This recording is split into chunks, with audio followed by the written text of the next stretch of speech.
Aimez-vous lire? Je te l'ai dit plus de 20 fois. Quand vous lisez, ne laissez pas l'auteur décider pour vous. Non, c'est à vous de décider. FDL, la fréquence des loisirs, c'est l'instant fréquence des lectures pour les fans de lecture. Aujourd'hui, c'est la chronique bande dessinée présentée par Françoise.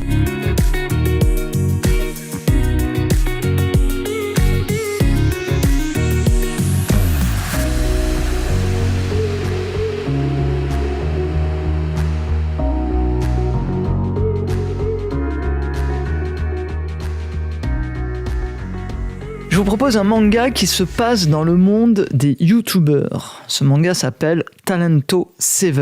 C'est un manga sorti en septembre de cette année. Le scénario est de Izu, de son vrai nom Guillaume d'Horizon. C'est un mangaka français qui, après plusieurs années passées dans les jeux vidéo et l'animation japonaise, s'est lancé dans une carrière de scénariste. Il est accompagné au dessin par Calon, de son vrai nom Virginie Diallo. Elle est aussi une mangaka française, elle se définit comme de la génération Goldorak, elle est donc influencée par les animés japonais. Avec d'autres auteurs, elle a créé le fanzine Spirit, visant à promouvoir la bande dessinée, le manga, le cinéma et le jeu vidéo. Tout un programme. Alors il faut savoir que le premier tome de Talento 7 est en lecture gratuite sur le site manga.io. Alors franchement je vous conseille d'y aller rapidement car cela ne va pas durer, enfin je pense, et comme ça ne coûte rien, ça vaut toujours le coup d'essayer. Alors vite fait, l'histoire nous parle de streamers. Alors qu'est-ce que c'est que les streamers? Ce sont disons des youtubeurs qui parlent en direct sur une chaîne internet. Ils sont un peu gamers, un peu influenceurs. Alors c'est vraiment, en ce moment, c'est vraiment d'actualité comme aventure parce que des influenceurs, il y en a beaucoup, des streamers avec Twitch, YouTube, tout ça, il y en a beaucoup. Et en plus, ça met en jeu une organisation qui chapeaute en fait ces streamers. Et cette organisation s'appelle Talento 7. L'histoire, c'est l'histoire d'un jeune garçon de, je dirais, 16 ou 17 ans. Et ce jeune garçon, donc, rêve de devenir un grand streamer. En fait, non. Attendez, je recommence. En fait, non. C'est l'histoire d'un jeune qui est fan de jeux vidéo rétro et qui veut faire partager sa passion aux autres. Sa passion pour les jeux vidéo rétro. Et pour cela, donc, il va créer une chaîne de streaming pour partager son intérêt pour les jeux vintage. Alors, quelques noms de jeux vintage, pour vous donner une petite idée de ce que ça pourrait être. Alors, je sais pas si vous connaissez. On a par exemple le Tetris, et puis on a un truc super connu qui s'appelle Pac-Man. Ça, franchement, si vous connaissez pas Pac-Man, alors c'est hyper vintage. Ça fait partie des premiers jeux qui sont sortis sur les ordinateurs d'époque. Donc voilà pour l'histoire. À peu près, pour la petite idée, pour vous donner une petite idée sur, si vous voulez en savoir plus, juste après la pause, je vais vous en donner un petit peu plus sur cette aventure Talento 7.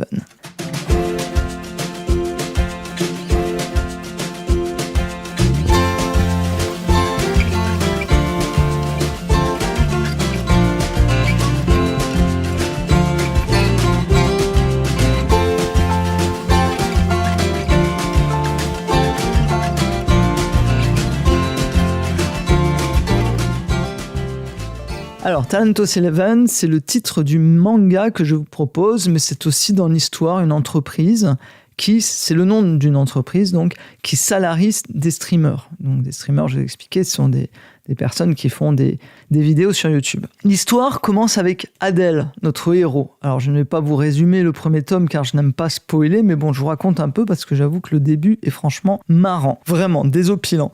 Alors ça commence avec Adèle. Adèle, c'est donc notre jeune héros qui est face à son écran. Il a créé une chaîne YouTube qui s'appelle Game Pas Culte. Vous voyez le jeu de mots, il est fan de jeux, donc des jeux qui sont vintage et qui ne sont plus sur le marché. Et là, face caméra, on voit la caméra qui est éteinte. Il a le doigt qui va appuyer sur la touche qui permet d'allumer la caméra pour que tous les auditeurs puissent le voir. Et au moment où il appuie, on sent qu'il est de plus en plus stressé.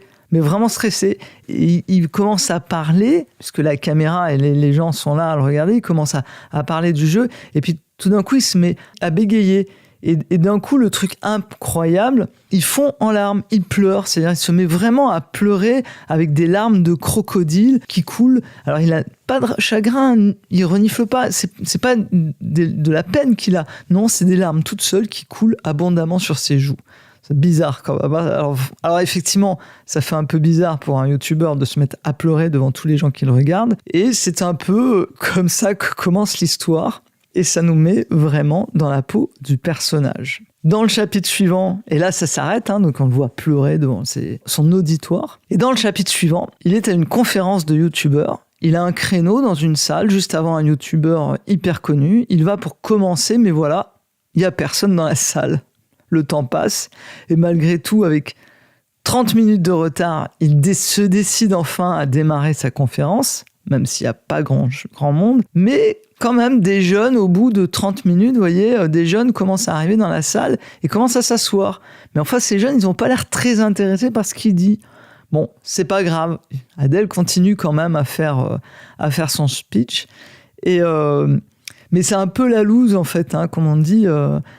parce que juste à ce moment-là, il y a le youtubeur qui devait passer après lui, c'est un youtubeur hyper connu qui venait juste après lui, qui s'appelle Benzu, et qui décide de rentrer. Et en fait, on finit par comprendre que tous les gens qui sont dans cette salle, ils sont juste venus en avance parce qu'ils voulaient voir le youtubeur qui est juste après lui, c'est-à-dire le youtubeur hyper connu.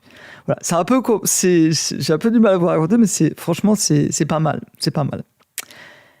Et c'est là que tout commence pour notre jeune Adèle avec ce youtubeur qui rentre dans la salle et qui décide de venir un peu aider Adèle à s'en sortir.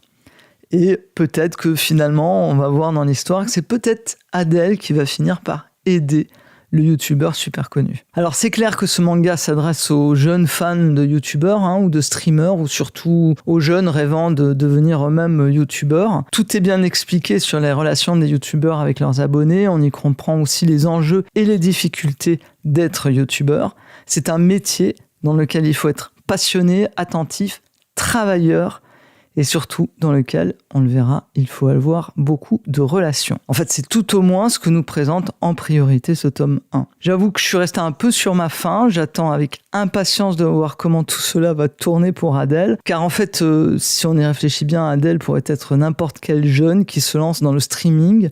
Alors c'est vrai qu'il a un gros handicap d'émotivité, parce que s'il se met à pleurer comme ça à chaque fois qu'il doit parler devant des gens, c'est quand même compliqué. Mais l'auteur a d'une certaine façon relevé un trait de caractère extrême afin de mieux le combattre. Voilà, je trouve peut-être, moi c'est une idée que ça me fait. Et puis c'est aussi une façon de démontrer à quel point on peut y arriver malgré les embûches. Adèle, c'est un personnage attachant, et les personnages qui l'entourent semblent pour l'instant plutôt complaisants à son égard, comme s'il n'y avait pas de rivalité entre tous ces youtubeurs. Et je pense que la suite va nous amener nombre de surprises.